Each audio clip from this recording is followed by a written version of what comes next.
The sound is a familiar one, but the sight is unfamiliar to most of us.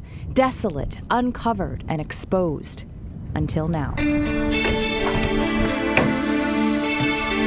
The rebirth of Joplin is beginning. I also want to thank the community of Tulsa. There's so many volunteers today coming from Tulsa and all across the area. I want to thank you for being here and what you've done to make a difference in the city of Joplin. The past 6 months have moved quickly, and so has the progress on the streets of Joplin. In only 2 weeks, the Tulsa Habitat for Humanity and the Joplin Habitat are partnering to build 10 homes. 3, 2, 1!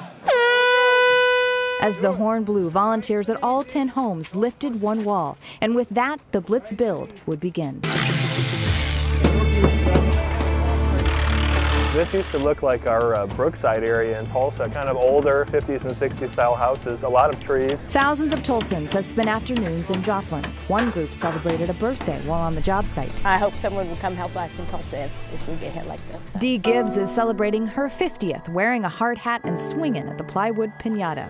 After what happened in May, she knew she needed to serve. You can't help but be touched and moved by what you see. The houses, the lack of houses, the trees. I just, think of my own family and what it would be like if they were hit. These Tulsans will volunteer for a day or two, take off their tool belt, and travel back down the turnpike. But some don't get to leave. They grew up here.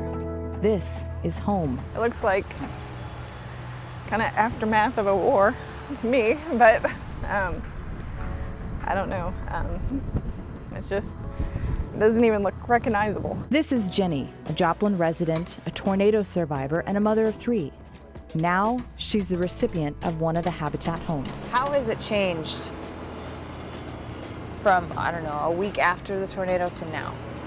A week after the tornado, I was still trying to figure out what I was going to do because we didn't have a home anymore.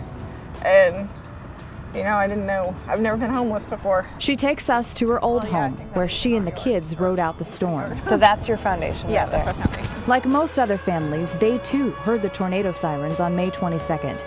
Jenny looked outside to see the trampoline being tossed about. She ordered everyone into the home's only bathroom, 6 kids, 2 adults, and 4 dogs.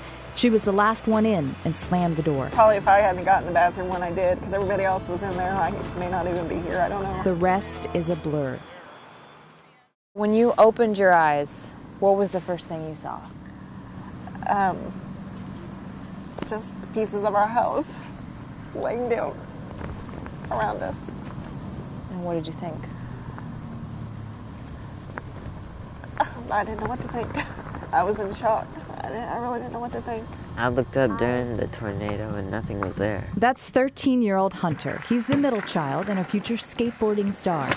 Then there's Jenny's youngest, 12-year-old Hannah, the social butterfly and a real ham. The oldest, the bookworm, who is deathly afraid of storms. Hold on, your name is Stormy. Yeah. And you're afraid of storms. Well, not all storms, just tornadoes freak me out. All 3 of them huddled in the bathroom along with a few friends. Stormy says when they dug out, she went into action, finding their friends' families. Trying to find their parents, but we found most of them. One of his friends lost their parents like a block away from us, so. And we didn't know until later. My friend Leo found out the news that his mom and stepdad died on his birthday. Found that news out on his birthday. It's been a long 6 months for Jenny and her kids. We just have to mature better and faster because of this. But they are still kids. Hannah says she lost pieces of her childhood, but her mom found her stuffed unicorn. I was really happy. I sleep with her every night. Stormy says she's sick of crying, so when there's something to celebrate, she's not afraid to show it. I stood on top of part of the house and I did my victory dance. And I said, "Hey Mom, look at this." And I started dancing and singing. She was like, "Get down." And I was like, "Nope, I found my fuzzy socks." And there's even more to celebrate, like moving day in just 2 weeks. I can't thank everybody enough, but I don't feel like I'm doing enough to let everybody know, you know, I appreciate everything. But these days, Tulsa volunteers know that a hammer in hand is worth more than a handshake. Instead of just noticing the devastation, you're actually doing something to help fix it, help make it better. I can imagine. I can imagine. Beautiful homes, children playing in the streets, you know, families going to church together on Sundays, school buses riding up and down the streets.